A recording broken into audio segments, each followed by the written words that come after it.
Crate training. Oh. What it is and why I think you should do it.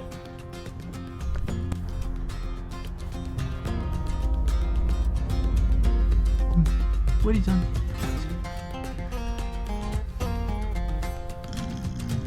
Show the people how much you love your crate. Don't you love your den?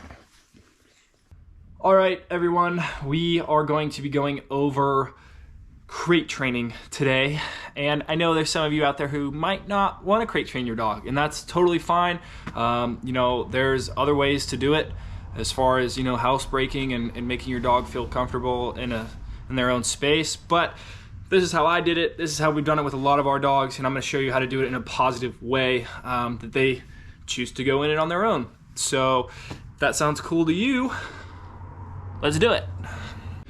And I have some points written down on my phone that I want to make sure I hit. So if I'm looking at my phone, that is why. It's to give you the most useful information. So I've got 4 reasons why you should crate train, and then we'll go into how to actually do it. So reason number 1 is safety and security. Dogs are naturally den animals, and a crate can provide that safe and secure place for them, especially when you cover up with a towel like I have here, kind of make it a dark, cozy place. Cowboy really likes it. It's like his little den and his place that, you know, he has his own time, and, you know, I don't go in there and mess with him, and you have to respect their own space. So reason number 1, safety and security. Reason number 2, probably the main reason most people do it, is potty training. I potty trained Cowboy within 3 days of having him home in a crate. And we're going to go over how I did that and everything, but potty training is absolutely huge, and you don't have doggy poo-poo all across your floor, okay? We don't want that. So, especially stepping in the middle of the night, all right? I don't even know how people do it without a crate. So, reason number 3, traveling. If you plan to travel with your dog a lot, having them in the crate can make the journey not only safer, but less stressful for your dog, and it can provide that familiar space that they're used to. So, reason number 4, behavioral issues. You know, it can be really helpful with things like separation anxiety or destructive behaviors. If your dog gets anxiety from you leaving the house or something, then it can keep them safer for their own good inside of a crate rather than outside where they could eat something or do harm to themselves or your house or whatever it may be. As you guys know by now, I'm, I guess, what you could say a balanced training method, right? I'm not 100% positive reinforcement, but this is something where you do want to use pretty much just positive reinforcement for this. It's really all about creating a positive association with the crate, and that is what I'm going to show you how to do next. All right, so I've got 7 steps broken down on how to introduce your dog to the crate. 1, 2, 3, 4, 5, 6, 7, ready and go. Trying to keep this short and interesting for you guys so you stay engaged and actually do this. So sorry if I'm talking fast. I don't even like talking out loud in general, but you know, we're trying to get stuff in here. So, oh look, Bo's here too. Everyone wants to crate train. Step number 1, you are going to introduce the crate gradually. First time I had Cowboy home, I don't know if some of you guys might know this story. I picked him up at like 2 a.m. from the guy who was dropping him off to me. Just totally time for another video. But I started by introducing the crate gradually, tossing treats in there once I got him home, and just kind of getting him used to it, right? Door was completely open, tossing treats in, letting him go in and explore on his own. So that's step number 1. You don't want to force it, okay? Step number 2, you know, after you've let them kind of investigate it on their own, you're going to start with having him in there for short periods. You know, once they're comfortable entering it on their own, like I said, you start feeding them their meals in the crate. That can be a great way to start.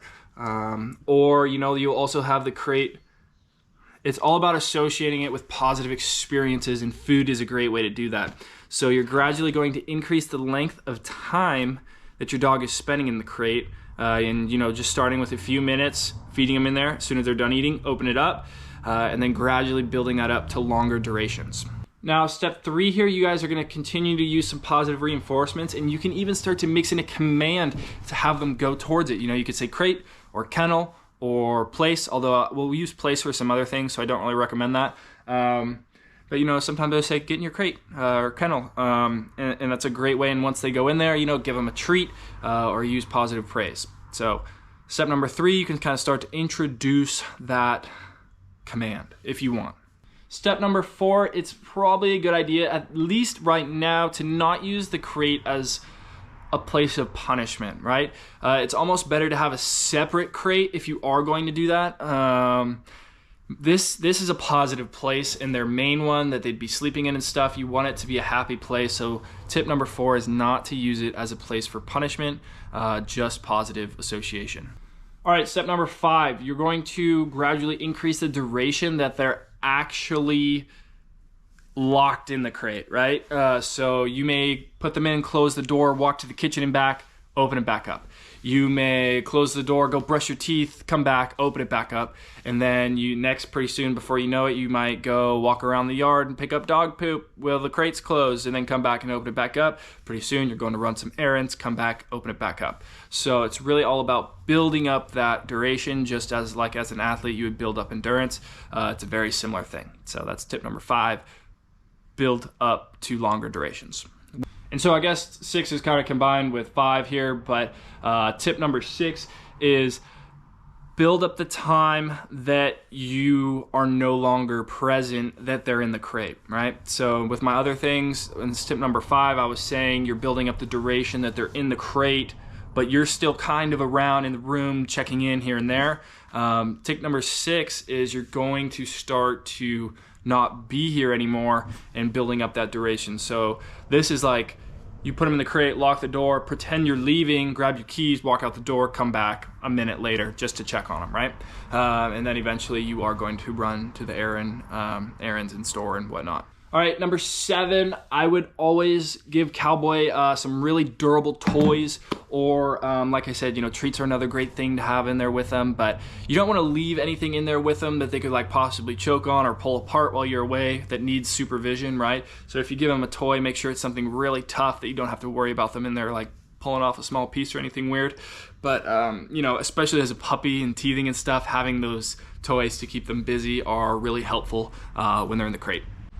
As for potty training itself, it's really not as complicated, I guess, as people make it seem. So if you're using a crate, you simply make sure they go to the bathroom before you go to bed, right? Try and stay up however late you do. And then the idea is that you put them in the crate before you go to bed, and they don't want to pee next to themselves, so they're either going to whine or hold it. And so if you hear them whining, that means you got to get your butt up out of bed, no matter what time it is, and go take them out. That is if you think they have to actually go to the bathroom. If they're just whining for attention, then that's another whole deal, and that's part of having a fun puppy. But overall, so you get up, take them out to the bathroom, bring them back in, put them back in the crate, and then hopefully they hold it until the morning. So that's how I train Cowboy to be potty trained and not go in the house. And yeah, this video is more so just kind of getting the dog used to the crate and how to introduce them to it. But if you guys want me to make another video more detailed on potty training, I totally can. But that was kind of the gist of it. So we're always looking for feedback, what kind of video you guys want to see, what kind of content, and we are an open book in here to help y'all. So Cowboy says, thanks for being awesome. Hope y'all are doing well. Do me a favor, teach your dog something new. We'll see you next time.